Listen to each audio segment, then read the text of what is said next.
नमस्कार दोस्तों, मैं सौरभ मिश्रा। आज की हमारी खास बातचीत में हमारे साथ डॉक्टर संजय अलंग जी हैं, जो कि बिलासपुर के कमिश्नर भी हैं और साथ-साथ में जाने-माने साहित्यकार भी हैं हमारे छत्तीसगढ़ में। सर, आपका नमस्कार। नमस्कार। जी। सर, पहली चीज़ हम आपसे जानना चाहेंगे कि आपका बचपन कैसे बीता और आपकी इंस्पिरेशन क्या थी आईएएस के लिए बनने के लिए? मेरा बचपन मैं छत्तीसगढ़ में ही पैदा हुआ, छत्तीसगढ़ में ही पला बढ़ा। बैकुंठपुर जो अब कोरिया ज़िले में है, पहले सरगुजा ज़िले में था, वहाँ पला बढ़ा मैं।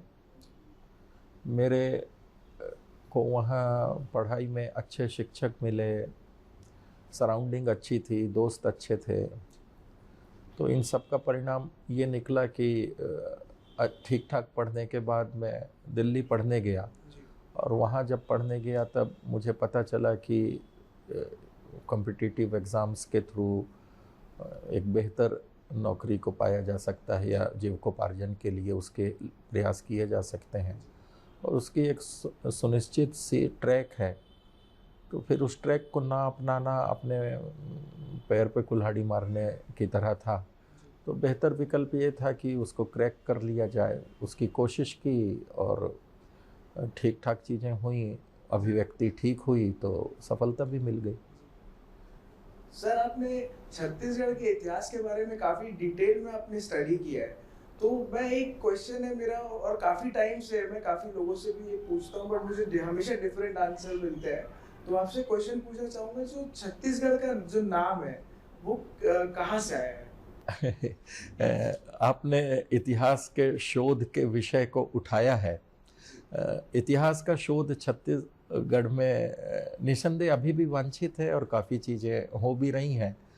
तो जब मैं छत्तीसगढ़ के इतिहास पे शोध कर रहा था और उस पे मेरी शोध की 10 से के ऊपर पुस्तकें हैं, तो छत्तीसगढ़ इतिहास का शोध एक बेहतर शोध बन पड़ा और बाद में मानव संसाधन विकास मंत्रालय ने उसे 2016 में सर्वश्रेष्ठ शोध पुस्तक मानते हुए भारत का 1 लाख रुपए का पुरस्कार दिया। एक बेहतर पुरस्कार हासिल हुआ।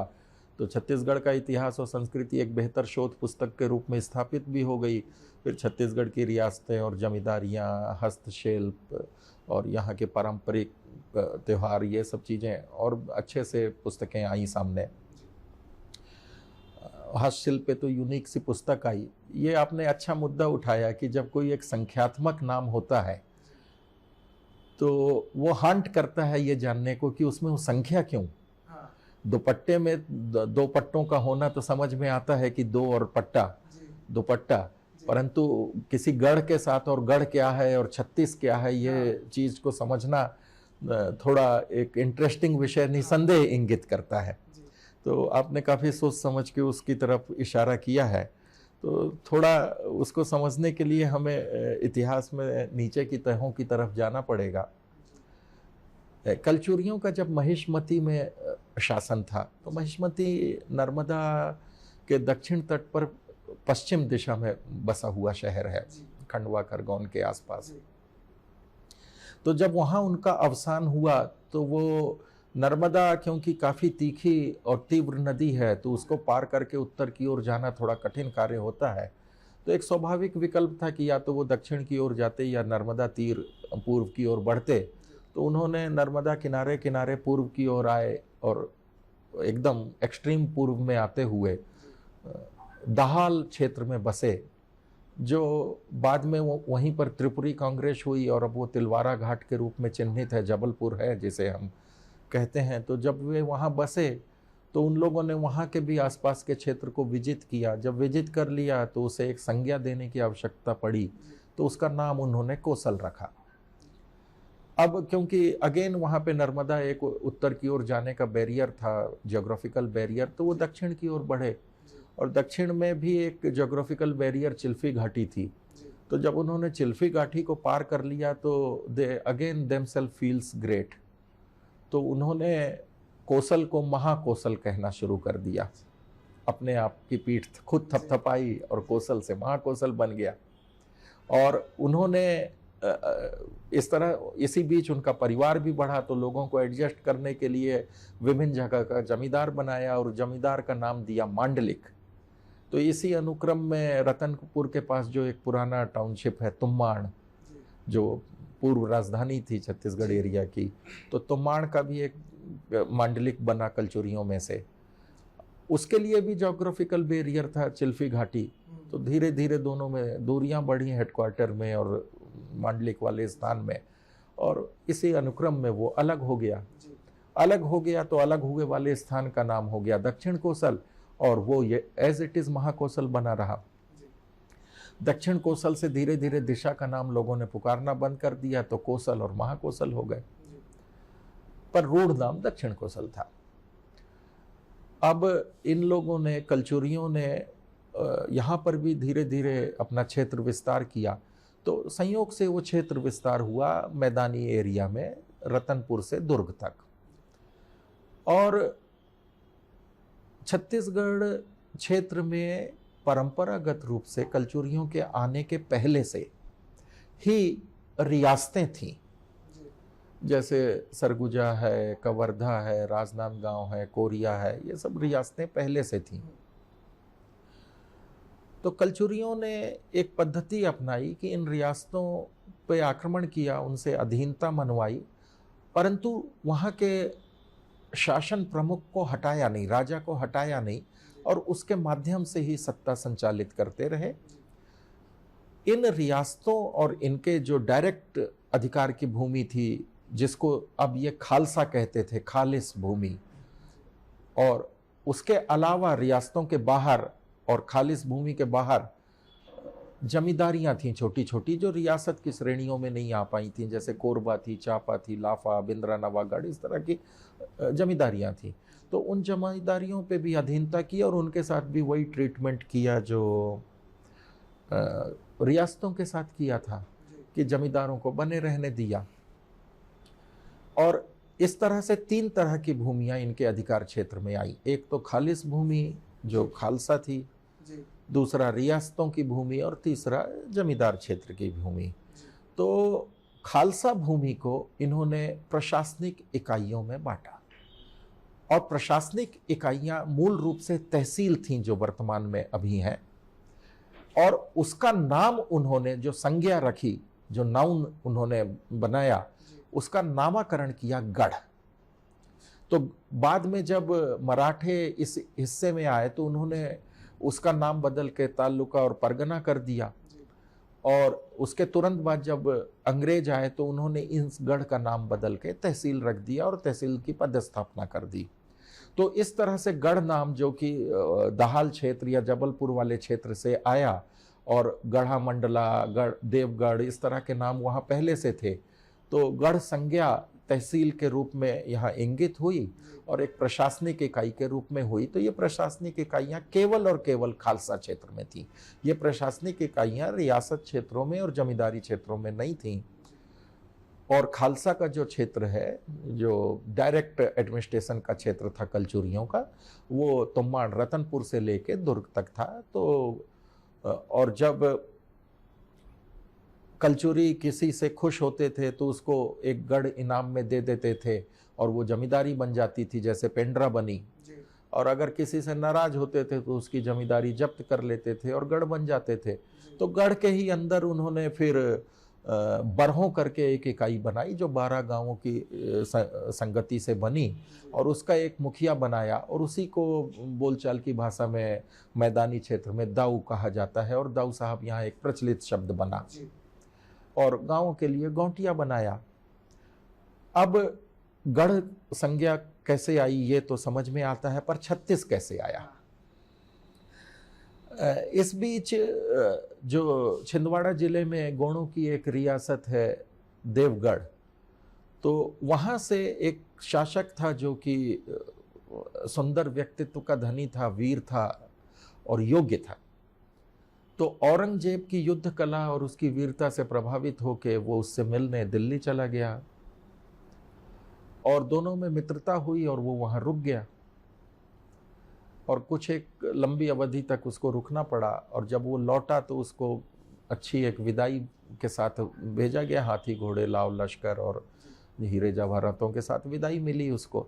परंतु इस बीच उसने अपना धर्म परिवर्तन कर लिया और मुस्लिम धर्म में चला गया।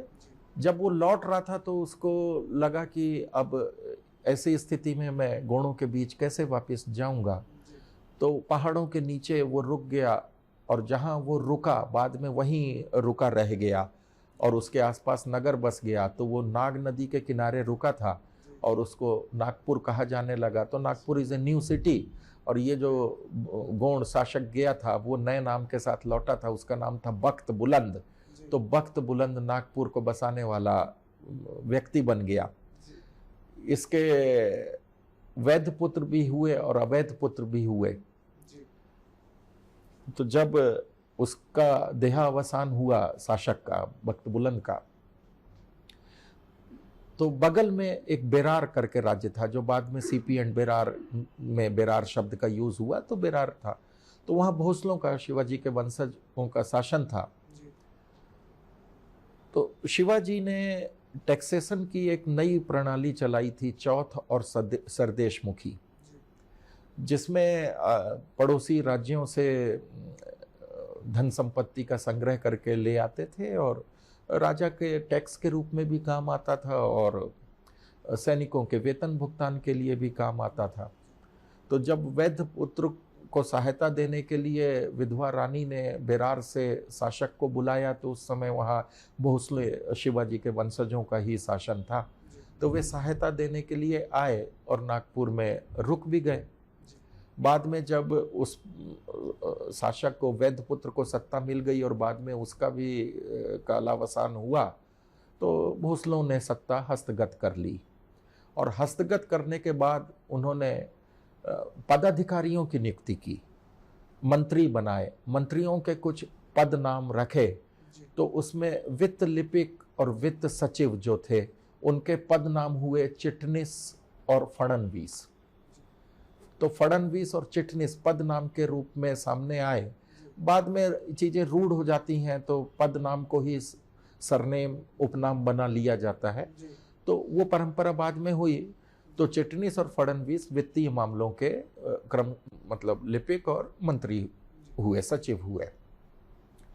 तो जब चौथ और सरदेश मुखी की वसूली के लिए एक स्वाभाविक उत्कंठता पूर्व दिशा की ओर थी, जिधर छत्तीसगढ़ के प्रांत थे, क्योंकि पश्चिम में बेरार था, उत्तर की तरफ देवगढ़ की घाटियां थीं जो ज्योग्राफिकल बाउंड्री क्रिएट करती थीं, और दक्षिण की तरफ पेशवाओं का राज्य था जिधर वो जाना उचित नहीं समझते थे।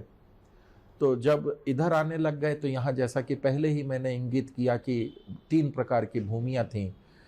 गढ़ थे जो डायरेक्ट खालसा भूमि में शासित थे, और फिर उसके बाद रियासतें थीं और जमींदारियाँ थीं।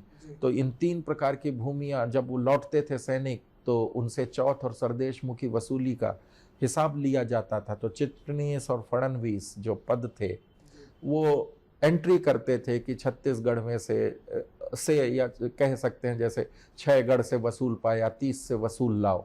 तो उस समय तक क्योंकि काउंटिंग गढ़ों की 36 थी, 14 रियासतें थीं और 33 या 33 शायद जमींदारियां थीं।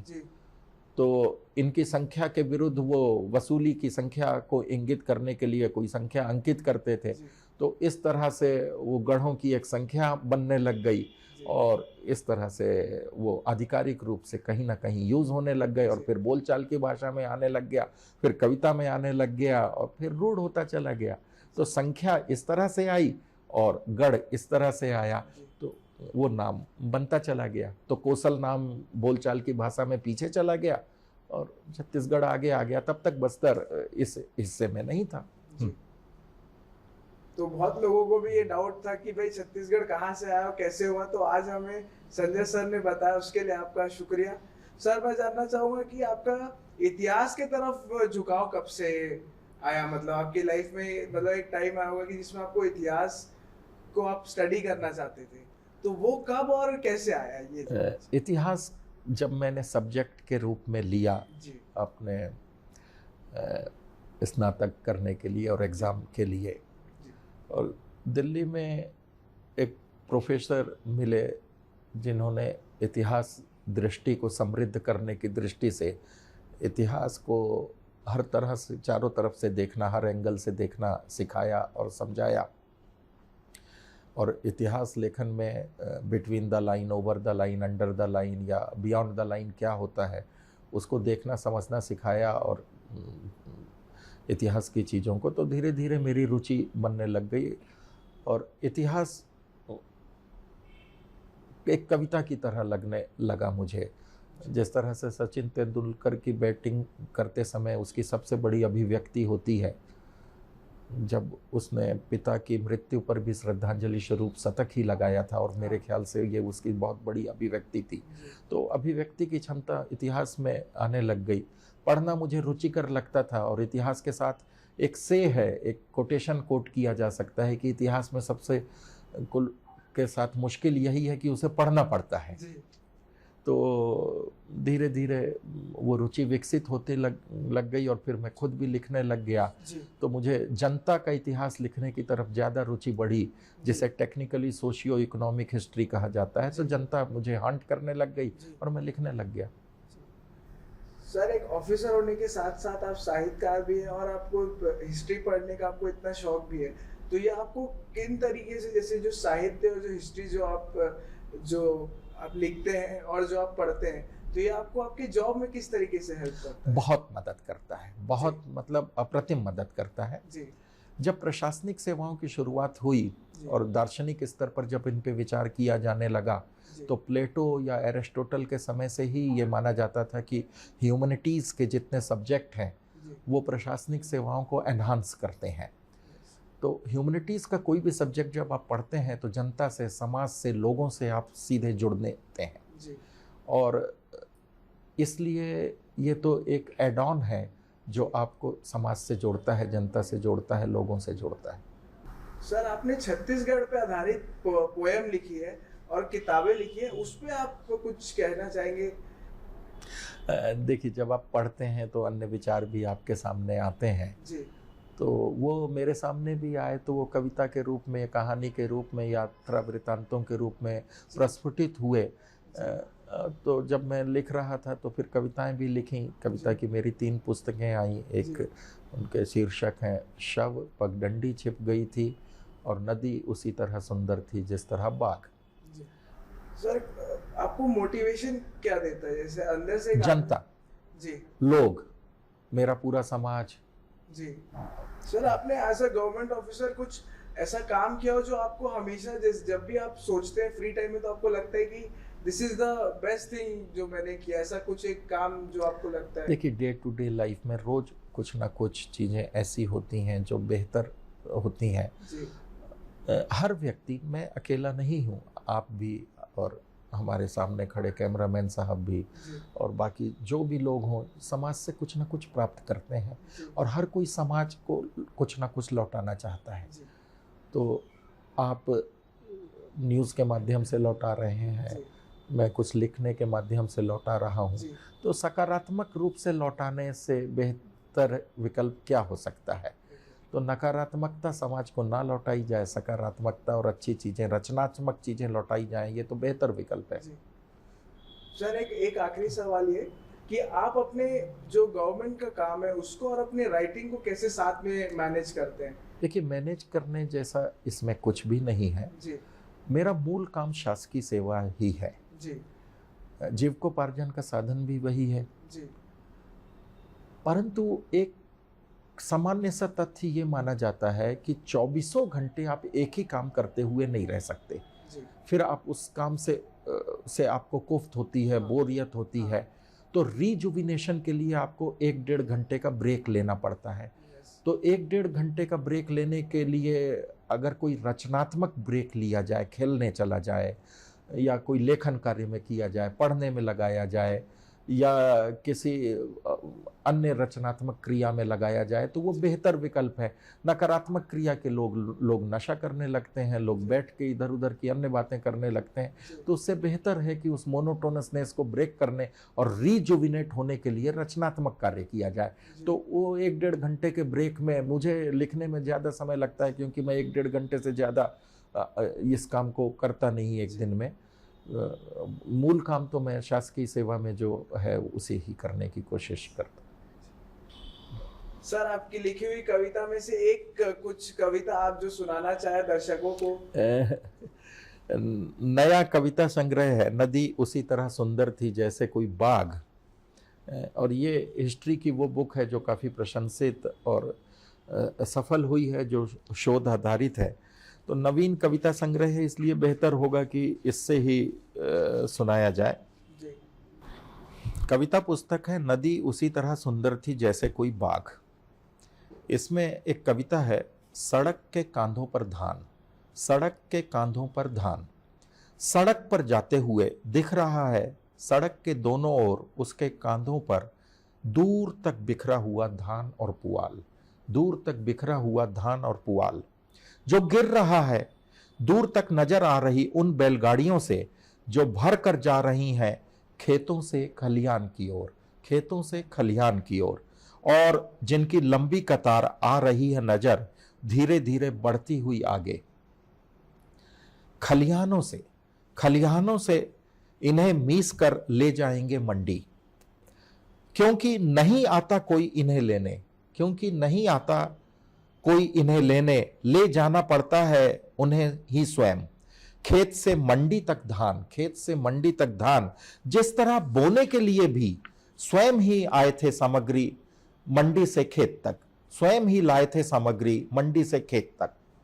लहलहाती फसल कटकर बैलगाड़ियों में लदकर जा रही है मंडी की ओर, बैलगाड़ियों में लदकर जा रही है मंडी की ओर, उसी से गिर रहा है धान, सड़क के कांधों पर धान, बिखर रहा है धान और पुआल गांव की सड़कों पर।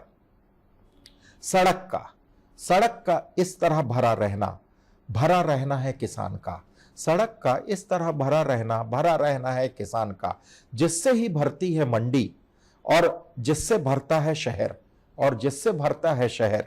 सड़क पर जाते हुए दिखता है दूर तक किनारों पर बिखरा हुआ धान, भरी हुई सड़क, भरे हुए हैं किसान।